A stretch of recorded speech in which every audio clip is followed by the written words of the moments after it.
So part of what happened yesterday was a major, stunning surprise for Hamas. They weren't expecting this. They thought the negotiations over the hostages were going to continue, which is the big background story to everything that's happening this week, how much of an impact Israel can have on Hamas's hostage negotiating position.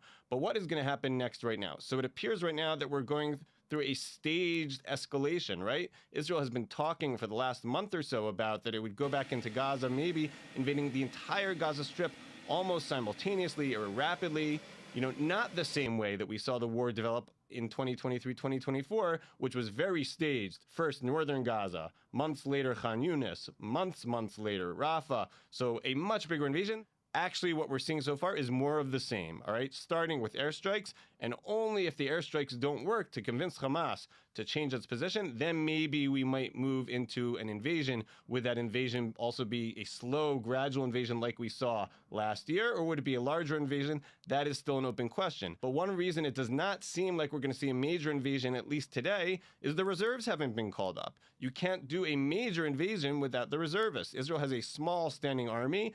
They called up around 350,000 reservists last year once the war started. That takes time. It can't be done in a couple of hours. I can also say that the IDF is giving us a briefing in the next couple hours about another October 7th battle. That's not something looking backwards into history that you do if you're expecting to do a major strike in the next couple hours. So it does appear that at least at this stage, we're looking at a gradual escalation as opposed to a sudden major additional escalation beyond the initial massive bombing which happened yesterday in the morning.